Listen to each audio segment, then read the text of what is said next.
Assalamualaikum warahmatullahi wabarakatuh. Bertemu kembali dengan saya Nanang Arifin. Mari kita buka pertemuan kali ini dengan bacaan Bismillahirrohmanirrohim. Anak-anakku, ya, di semester ganjil ini kita sudah membahas dua kingdom makhluk hidup materinya. Dua kingdom makhluk hidup itu apa saja? Nah, ini yang sudah kita bahas di bab pertama adalah kingdom plantae tumbuhan.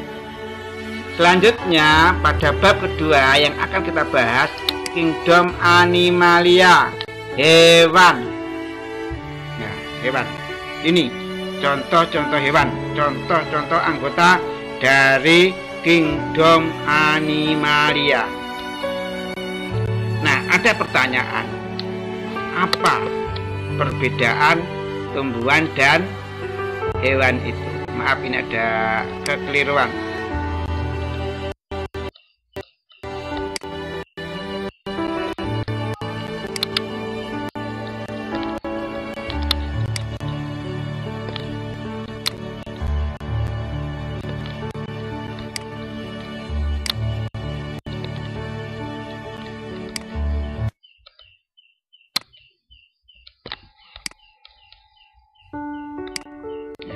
Pada keliruan. Nah, kita akan membahas dua kingdom di semester genap ini.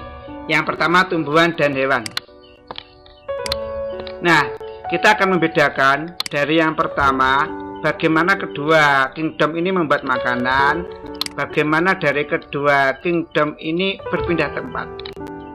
Tumbuhan kalau membuat makanan, ini contoh tumbuhan kingdom plantae. Bagaimana membuat makanan? Dia bisa fotosintesis karena punya apa? Klorofil, zat hijau daun. Itu untuk membuat makanan sendiri melalui proses fotosintesis yang menghasilkan glukosa. Bagaimana hewan seperti manusia? Manusia merupakan anggota dari kingdom animalia. Apakah mereka bisa membuat makanan sendiri? Tidak bisa fotosintesis. Nah, mengapa? Karena tidak punya klorofil. Hewan tidak punya klorofil sehingga nggak bisa membuat makanan sendiri. Berpindah tempat. Tumbuhan, ini bunga tanaman hias ya, tidak dapat berpindah tempat. Tapi kalau hewan seperti manusia dan hewan lainnya bisa berkembang, bisa berpindah tempat. Itu yang membedakan antara kingdom tumbuhan sama kingdom hewan. Selanjutnya,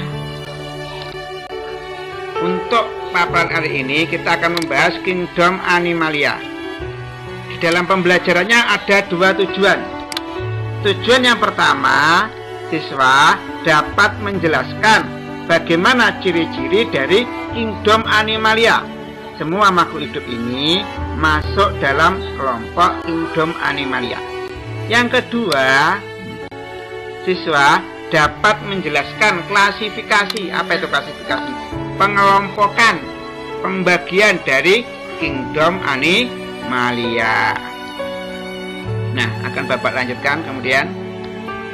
Nah, semua makhluk hidup dimasukkan dalam kingdom animalia karena memiliki beberapa ciri-ciri. Yang pertama, semua anggota kingdom animalia bersifat multiseluler, banyak sel, sehingga dapat diamati tanpa menggunakan mikroskop. Eukariotik, punya membran inti sel. Nah, ini ada inti sel, ada inti sel, ada inti sel. Nah, ini ada inti selnya. Nah, semuanya ini inti sel itu ada membrannya. Organisme ini kalau hewan ya tidak ada dinding sel. Kalau tumbuhan ada dinding sel. Ini dinding selnya. Nah, ya, tumbuhan. Kalau hewan tidak punya dinding sel. Ini yang perlu kamu garis bawahi.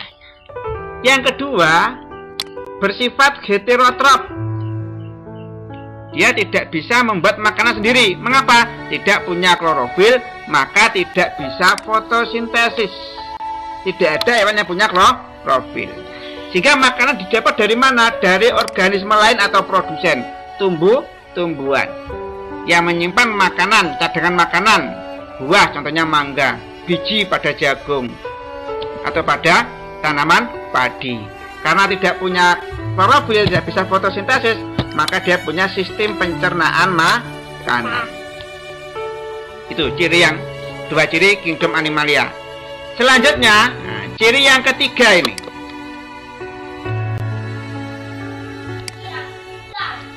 Dia mampu bergerak secara aktif. Tidak seperti pada tumbuhan. Mengapa dia bisa bergerak? Karena punya dua ini, jaringan saraf pada otak dan susun tulang belakang, pusat saraf. Nah, kita bergerak itu karena ada impuls-impuls yang dikirim dari otak menuju ke organ, ke otot kita. Ya, organ otot kita. Nah, organ otot kita itu akan menggerakkan tubuh kita.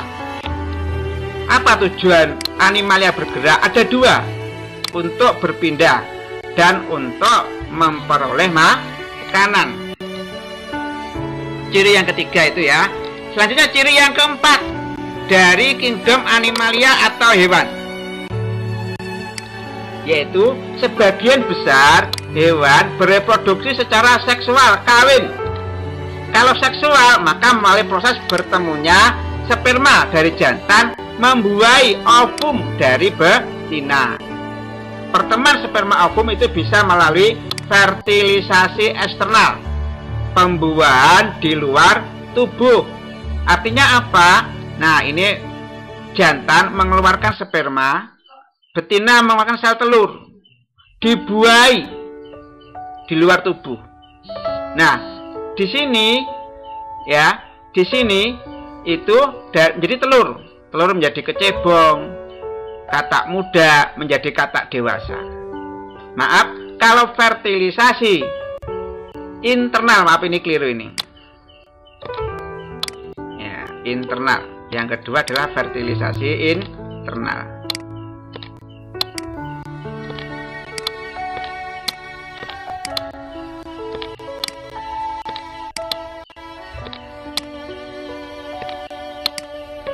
Pembuahan bukan di luar, ini keliru ini. Kalau internal itu pembuahan di dalam.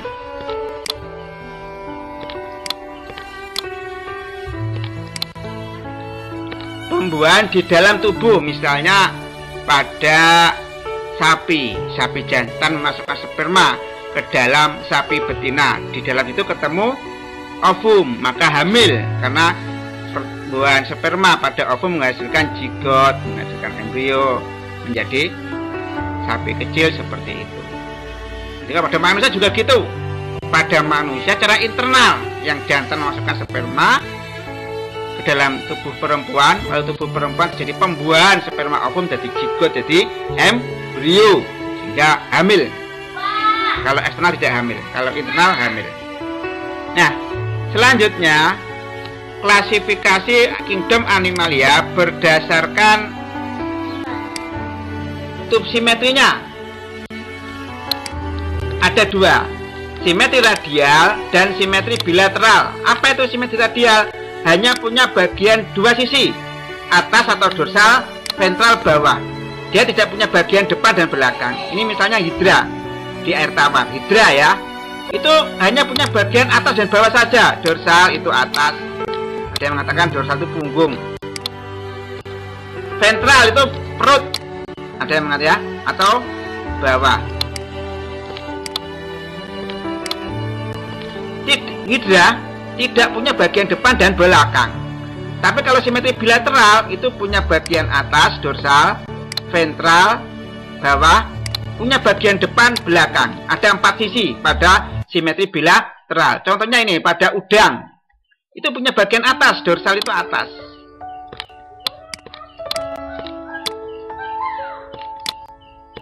Bawah sini, ventral.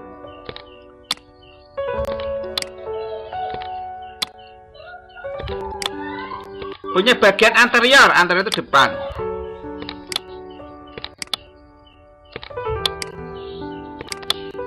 Punya bagian posterior ini, belakang. Ini ada 4 sisi pada simetri bilateral.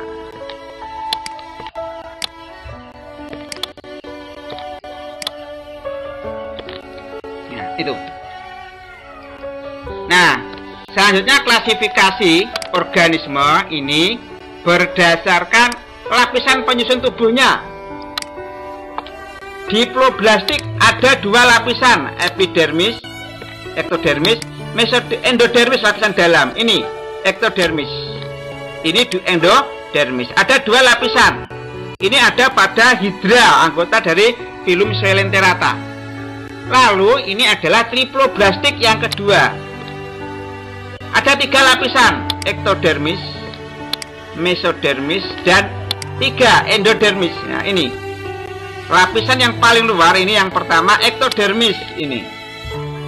Lalu lapisan yang dalam ini yang peritoneum, mesodermis. Yang paling dalam ini ya, ini maaf, ini adalah mesodermis.